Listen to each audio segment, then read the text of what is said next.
जय हिंद प्रिय बंधुरा इतिमध्ये तुम्हारे एसएससी জিডি 2025 मेडिकल शुरू हो गेছে এবং সামনের মাস পর্যন্ত এই মেডিকেল চলতে থাকবে। তোমাদের যাদের এসএসসি জিডি মেডিকেল আছে তাদের সম্পর্কে কিছু আমি পয়েন্ট বলবো, যে পয়েন্টগুলো তোমাদের মেডিকেল হয়ে থাকে। তোমরা অনেকেই কমেন্ট করেছো যে দাদা মেডিকেল কোন কোন বিষয়গুলো খুব ভালো করে দেখা হয় এবং কোন কোন বিষয়গুলোর উপরে পয়েন্ট দেওয়া হয়। আমি তোমাদেরকে এই ভিডিওর মাধ্যমে জানাবো যে প্রথম দিন মেডিকেলে কি কি হয়ে থাকে এবং তোমাদের মেডিকেলের রেজাল্ট কখন দেওয়া হয় এবং তোমাদের কি কি দেখা হয়।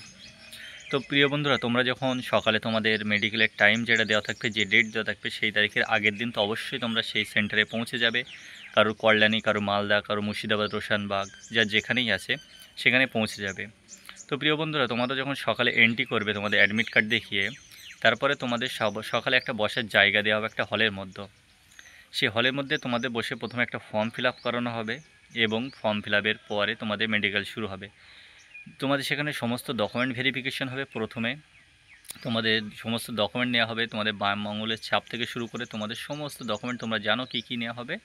তো ডকুমেন্ট তোমাদের ভেরিফাই হওয়ার পরে তোমাদের মেডিকেল সকাল কম বেশি 9টা 9:30 দিক থেকে মেডিকেল শুরু হয়। তো বন্ধুরা, মেডিকেল যেটা শুরু হবে তোমাদের 3টা থেকে 4টে অথবা 5টা ব্যাচ করা হয়। আমাদের সময় যে মেডিকেল হয়েছিল আমাদের 4টে ব্যাচ হয়েছিল এবং প্রত্যেক ব্যাচে 20 জন করে ছেলেরা ছিল। তো তোমাদের অবশ্যই একটা হসপিটালে নিয়ে যাওয়া হবে, যেখানে তোমাদের, সেটা নার্সিংহোম হতে পারে, যেখানে তোমাদের ইউরিন এবং চেস্টের এক্স রে করা হবে, তোমাদের পেশাব পরীক্ষা এবং তোমাদের যে ছাতি বুকের সেটার এক্স রে করা হবে এবং সেখান থেকে নিয়ে আসা হবে। সেখানে গিয়ে তোমাদের অবশ্যই ওই দুটো পরীক্ষা করা হবে। তোমাদের মেডিকেলে যেটা হয়ে থাকবে তোমরা অবশ্যই অনেকেই জানো এবং অনেকেই জানো না, তোমাদের যে মেডিকেল ডাক্তার থাকবে সেই মেডিকেল ডাক্তারের উপরে কিন্তু নির্ভর করে তোমাদের মেডিকেল কতটা সহজ এবং কতটা টাফ হবে। অনেকেই আর্মির মেডিকেল করেছে, অনেকেই মেডিকেল করেনি। যারা আর্মির মেডিকেল করেছে তারা মনে করে যে এসএসসি জিডির মেডিকেলও ঠিক ততটা টাফ যতটা আর্মির টাফ, কিন্তু না বন্ধুরা, আর্মির মতন অতটা টাফ হয় না। 20 জন 25 জনের ব্যাচের মধ্যে 17 জন 18 জন পাস করে যায় বন্ধুরা। খুব কম সংখ্যক ছেলে আছে যারা মেডিকেলে ফেল করে অথবা রিমেডিকেল হয়। বেশি অংশ ছেলে তোমাদের মেডিকেলে ফিট করানো হবে। এই বিষয় নিয়ে তোমরা দুশ্চিন্তা কম করতে পারো, কোনো সমস্যা নেই। তোমাদের যদি পায়ের দিক থেকে বলা শুরু করি, তোমাদের পায়ে প্রথম চেটোলা পা দেখা হয়, যে তোমাদের পা চেটোলা আছে কি না। চেটোলা পা অনেকেই বোঝো। তারপরে তোমাদের যেটা দেখা হবে পায়ের নখনি ঠিক আছে কি না। ঠিক আছে, পায়ের নখনি থেকে আমরা যখন উপরে চলে আসি তারপর তোমাদের হাত দেখা হবে, হাত ঠিক আছে কি না।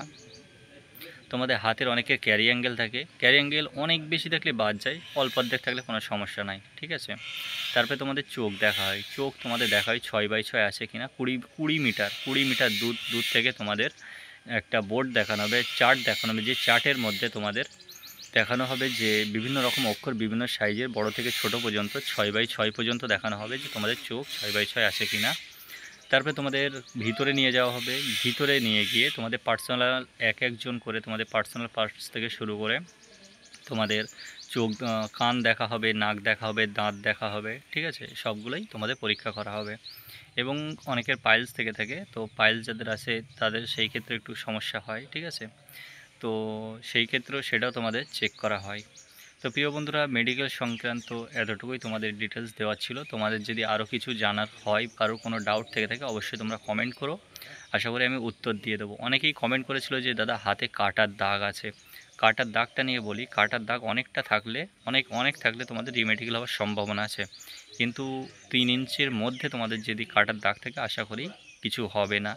এবং যদি কারো কোনো অপারেশন হয়ে থাকে অবশ্যই বলবে না অপারেশন হয়ে আছে, বলবে খেলতে গিয়ে কেটে গিয়েছে সেখানে, এরকম কিছু বলবে যেন তোমাদের উপরে কোনো রকম কিছু না হয়।